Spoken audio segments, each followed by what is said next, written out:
body positivity. Is it harmful because it promotes unhealthy behaviors, especially for those in larger bodies?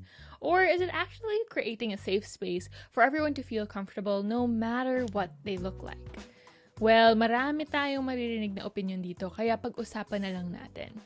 My name is Sebastian. I'm a registered nutritionist and dietitian, and this is the Donut Box, where we unbox stories and talk about things we usually do not talk about. So if you're ready, let's unbox this story. The Donut Box. The Donut Box.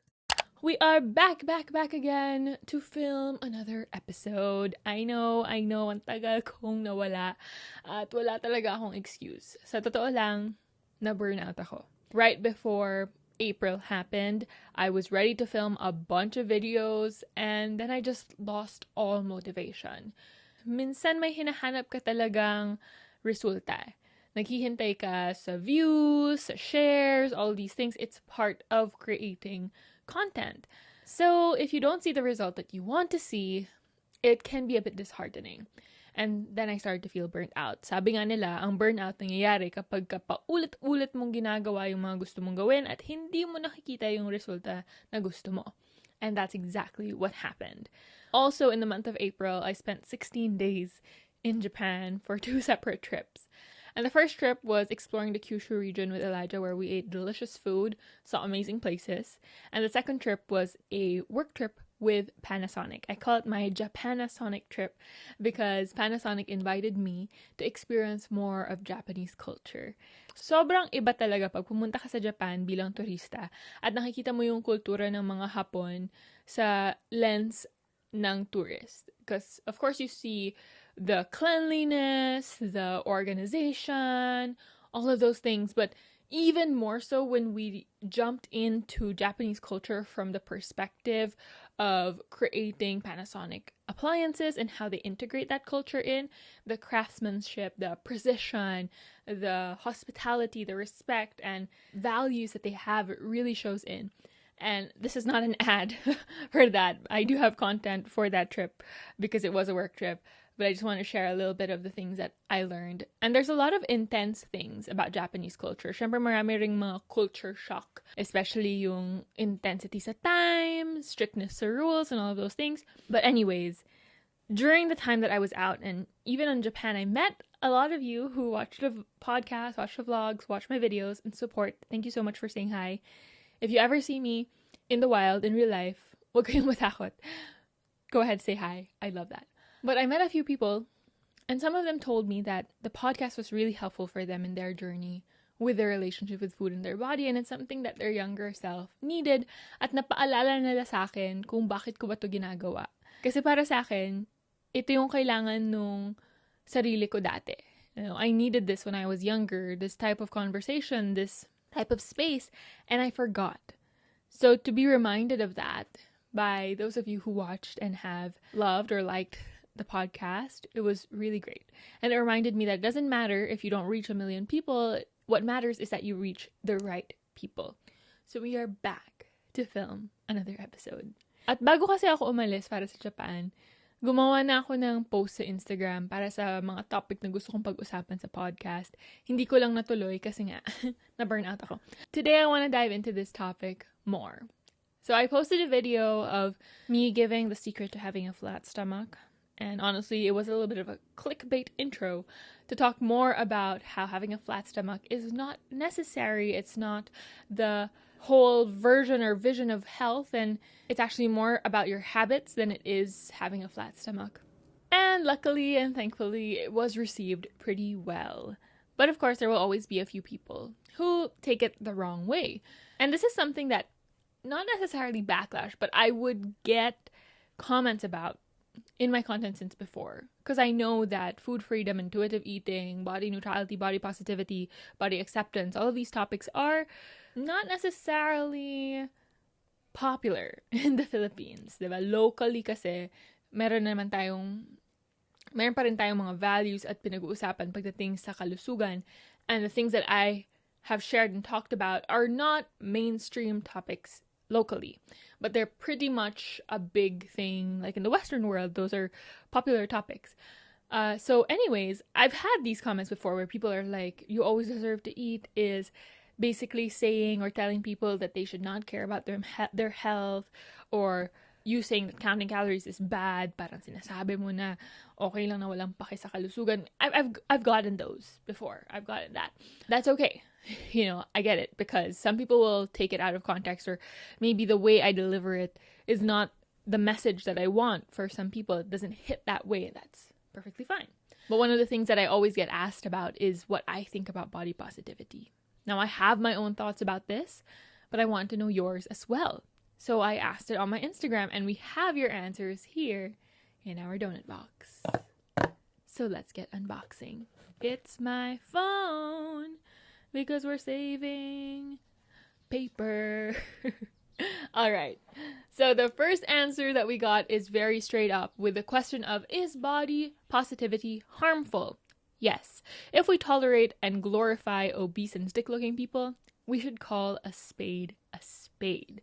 Another one also said, yes, I know someone who is severely obese, but her family and friends supports her unhealthy lifestyle. When we talk about body positivity, I think it's very important for us to know first what body positivity means or is in the first place. Now, the messaging of body positivity over the years has changed, and especially with social media, we can often see body positivity sharing this message of, hey, it's okay to look the way you look, it's okay to have a larger body, and it's okay to do whatever you want in your lifestyle. I think Lizzo was used as one of the biggest examples of body positivity, because she was making videos about her dancing and celebrating her body while eating like a pizza or a burrito and things like that. And to be fair, I think that was also a big example of how body positivity is quite important, and also showing us how double standards are when it comes to body shapes and sizes and body discrimination. Now, I want to say I am not here to be a spokesperson for body positivity, because in the first place, this movement was not created for me, and I'll share more about that later. But I also understand my own privilege with the body that I have. I have a socially acceptable body shape and size. And I'm not saying it's a perfect body. What we see as socially acceptable, it is a smaller body, smaller frame. I'm not the fittest person in the world or anything like that, but socially acceptable, meaning I don't feel the discrimination based on my body shape and size. So I know that I am not a spokesperson for this, but I also know the privilege I have to even talk about this topic. If I was in a larger body talking about you always deserve to eat and saying na okay lang na hindi flat yung tiyan mo, mga ganun-ganung mga bagay, maraming magagalit. I would be hated and said that I was promoting an unhealthy lifestyle. But because you see me in this body shape and size that I am at, oo, tama yan, maganda yan. Gusto ko yung messaging na yan na pwede ka maging masaya, pwede maging healthy kahit hindi ka sobrang payat, etc. All of these things. That's the double standard that we have. That is the type of discrimination we have based on body shape and size. If I was eating a pizza, you would be like, yes, balance, okay lang yan. But if I was in a larger body eating pizza, it would be, wow, wala kang disiplina. And that's kind of the messaging we see with body positivity. Now it's, if you're in a larger body, you're allowed to eat whatever you want. You're allowed to not work out. You're allowed to do all of these things because your body is still valid and still matters, period. And health is out of the equation. That's what we think body positivity is based on social media. And here's an answer that one of you gave. If it's taken out of context, yes. Somebody also said it could be, but it depends on the context because it's not black or white. Someone also said it is not, then it is. What does body positivity mean? Well, we gotta go back in history, and I am no historian, so I don't know much about dates. I only have a visual picture of what history may look like, but I don't know much about it. But something that we can see, or something that we've been told, is that maybe in the early 15th, 16th century, I should just not give any dates, but a big chunk of our history, we know that larger bodies were seen as something to be adored and admired, or it was basically a status symbol of being wealthy. If you had a larger body, you could eat, you could feast, you had money. And it was seen as a status symbol, and it was seen as beauty even. You have sculptures and art of goddesses and paintings of people who had cellulite and folds and all of these things, and it was art at that time. Now, there was some wealthy person who made a book, and it was, I think, one of the first diet books in a way, but it talked about a healthy diet in their eyes, or what they were doing, and it was kind of similar to keto. But that kind of sparked even more articles written at that time period, talking about how those in larger bodies can wear the corsets and can wear all of these dresses, but they will never look as graceful as those in smaller bodies. So now we're slowly hearing more and more of that beauty standard of how the larger body is not beautiful, it doesn't look good, and a smaller body does.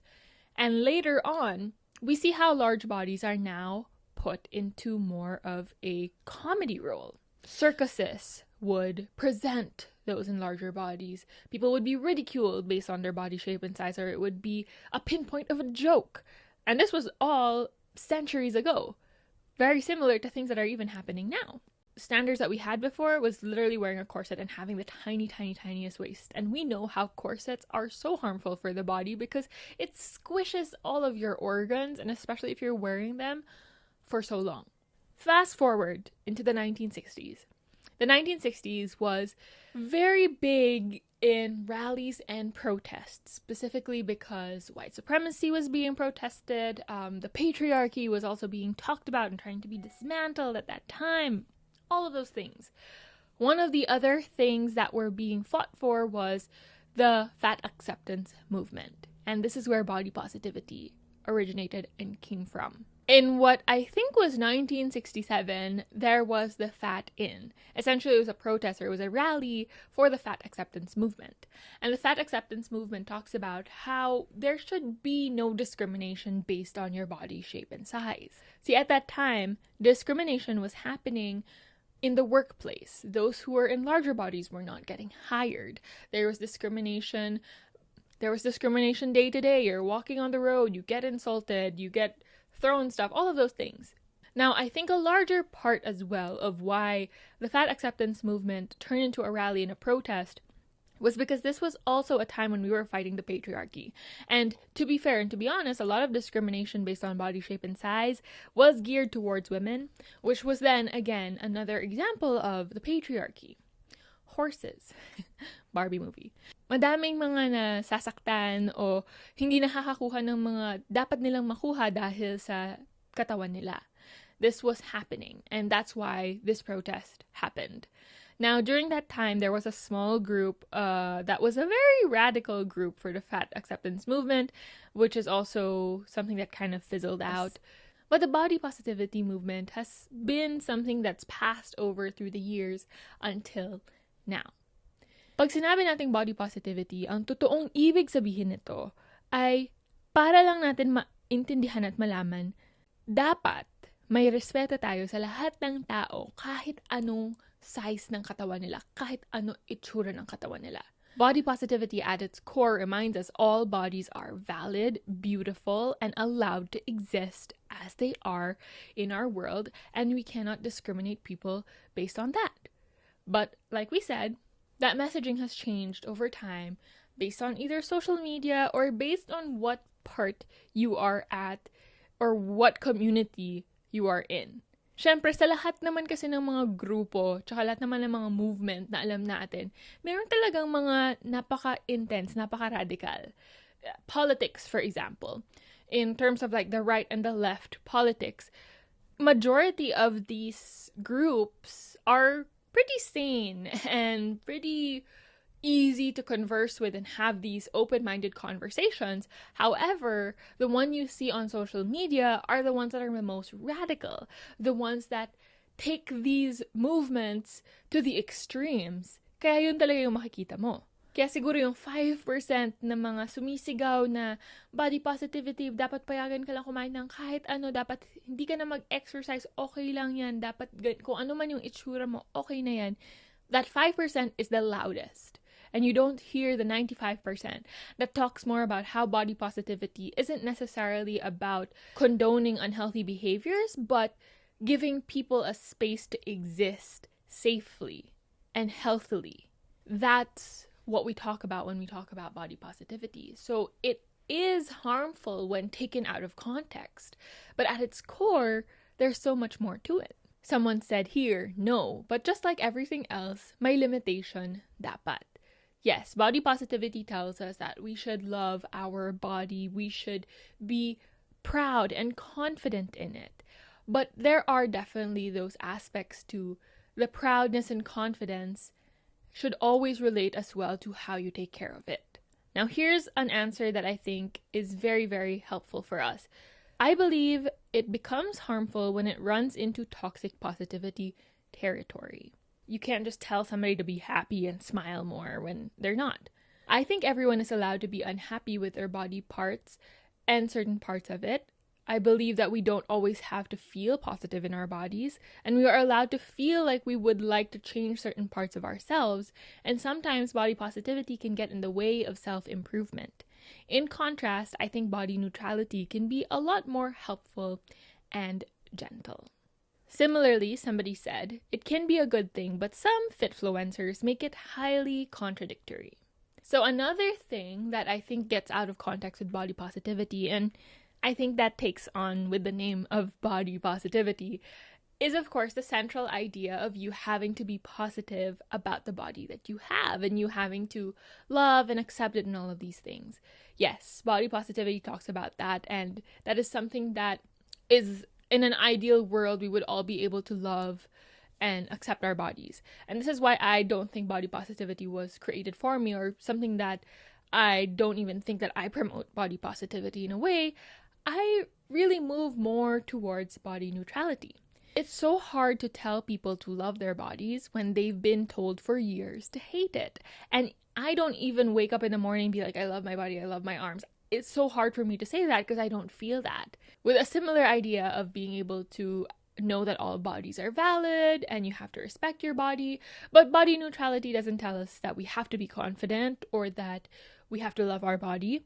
Body neutrality tells us that we don't have to hate our body and we don't have to love our body, but we have to know that it's ours and we have to appreciate and respect it for what it does, not for what it looks like. As an example, body positivity is, oh, I love my arms, they're amazing. Body neutrality is, these are my arms. And body acceptance talks more about, as well, seeing your arms as more functional rather than just something visual. My arms help me pick things up. My arms help me hug the people I love. We want to focus more on the neutral view of our body rather than just seeing it as beautiful or something that is aesthetic in that sense. And I think that helps a lot. And for me, that helped me in my journey, because when I stopped hating my body and I stopped seeing it as the enemy and I started seeing it as me and something that helps me do the things that I want to or I need to, I was able to be kind to it. I was able to take care of it from that perspective. And I think that's really what body positivity wants us to think about and remember, where it's your body exists and it's allowed to exist, and because you love it, you should take care of it. But again, not everybody can feel like they love their body, which makes it the hard part, because they're waking up thinking, I should love my body. Dapat mahalin ko yung katawan ko. Dapat masaya ako sa katawan ko, pero hindi ako masaya sa katawan ko. Ako yung may problema. So it's not that. It's more of, we should be able to see our body as something that we respect rather than something that we hate or something that's not allowed to exist. Now, here's another one. Everything in moderation. It can be harmful when you ignore the calls for help your body is telling you. Like we said, body positivity isn't necessarily about giving up on health or giving up on the health promoting behaviors. It's just about being able to allow your body to do the things that you want to, like to wear the clothes that you want to do the things or the experiences that you want to do, without having your body be something that dictates whether or not you can't do it. What I mean by that is our tendency to think, oh, I shouldn't go on a date because I look this way, or I shouldn't wear that dress because my body looks like this. But if that's what's going to make you feel good and feel confident, then I think we should be allowed to do that. I shouldn't sing on stage because I look like this and nobody's going to like it, but you have a beautiful voice. Those are just giving yourself those opportunities to do things without using your body as the reason why you shouldn't. Someone else said here, it's not harmful and it's actually great, but I do think we should be focused on health rather than size. These body image movements in the first place do talk about size, body, and all of these things. But one of the most important things that it also tackles, but not upfrontly, is health, and how your body image is so much related to your health. That's why when you start to appreciate and accept your body, your habits come in as well, because you're not trying to punish yourself anymore. Somebody said here, if it's genuine, like, yeah, you can still love yourself despite being underweight and overweight, but it should be acknowledged that health is the goal and being on extreme sides of the spectrum isn't good. But you can't motivate people by always putting them down. And again, that's what we've been saying, right? One of the biggest reasons why a lot of health turns into eating disorders or it turns into self-harm behaviors is because it tends to come from body hate.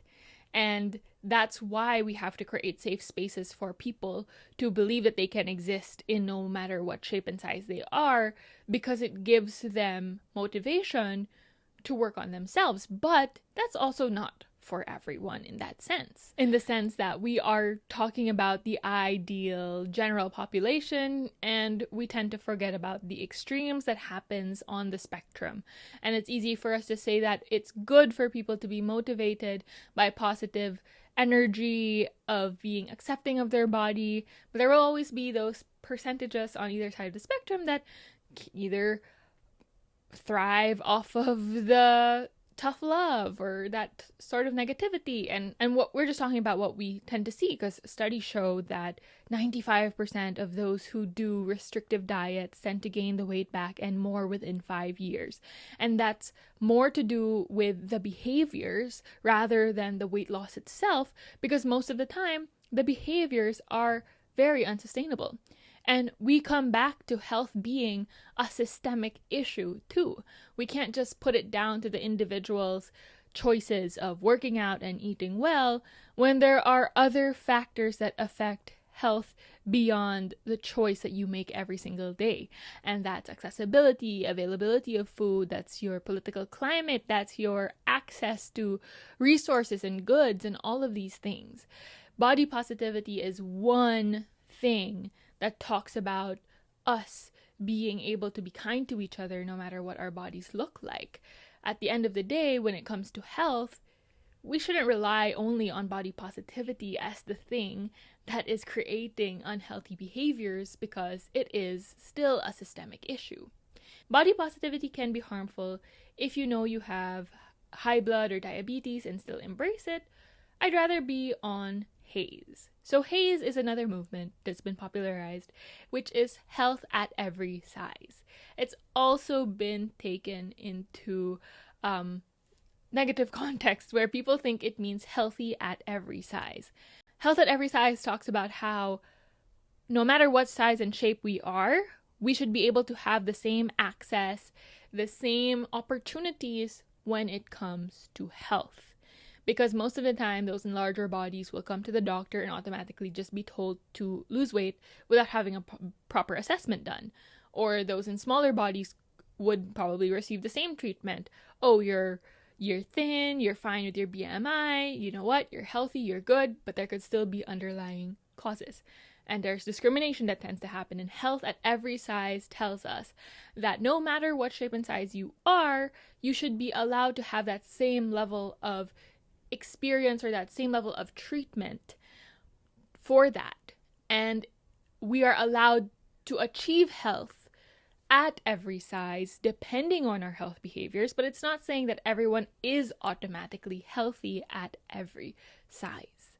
In short, when we talk about body positivity, is it harmful or not? I think it's harmful when it's taken out of context and the idea of it is taken to the extremes of the movement, as with any movement at all. But at its core, I think body positivity's goal was just to create a space or a way to remind everyone that no matter what your body looks like, we should stop hating it. We should learn to be appreciative of it, or at least be kind to it. And if body positivity isn't something that resonates with you because years of hating your body has made it very hard to suddenly one day wake up and be positive about it, naiintindihan ko yan. Hindi rin naman ako masyadong nag-relate sa body positivity dahil doon. If you don't... So at the end, I hope that this episode has just reminded you that, hey, it's okay not to feel completely comfortable in your body, not to feel like you are confident in it yet. But I hope that it reminds you that no matter what shape and size you are at, health is something we can work towards.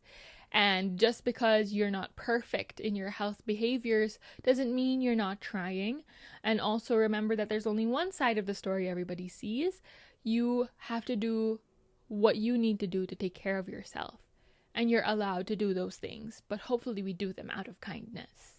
Yeah, well...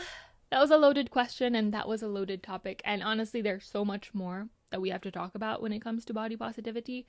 But hopefully this episode has been helpful in unpacking and unboxing a lot of the topics related to body image and a lot of the things that we hear when it comes to health, and just hopefully creating more conversations on this topic itself. I think it's hard for us to automatically say body positivity is harmful, especially if we don't really know what body positivity is in the first place.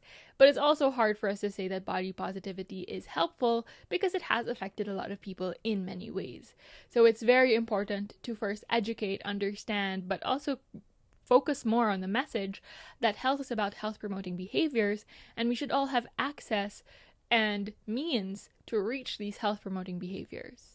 So thank you so much for listening to this episode. Let me know your thoughts below in the comments, and let me know if we should make more episodes like this or talk about this topic even more, because honestly, I could chat about it all day. And if you like this episode, don't forget to give it a thumbs up, don't forget to subscribe, follow, and share with your friends who maybe need to hear this or who you'd like to have a conversation about it with. Again, my name is Sebastian. I'm a registered nutritionist and dietitian, and don't forget to follow me at itsjosebstian on all my social media platforms: YouTube, TikTok, Instagram, Facebook, and all of the others. But also follow at the Donut Box Pod on Instagram so that you can join us in these conversations. Until the next episode, don't forget, you always deserve to eat. Thanks for listening to the pod. This is the Donut Box.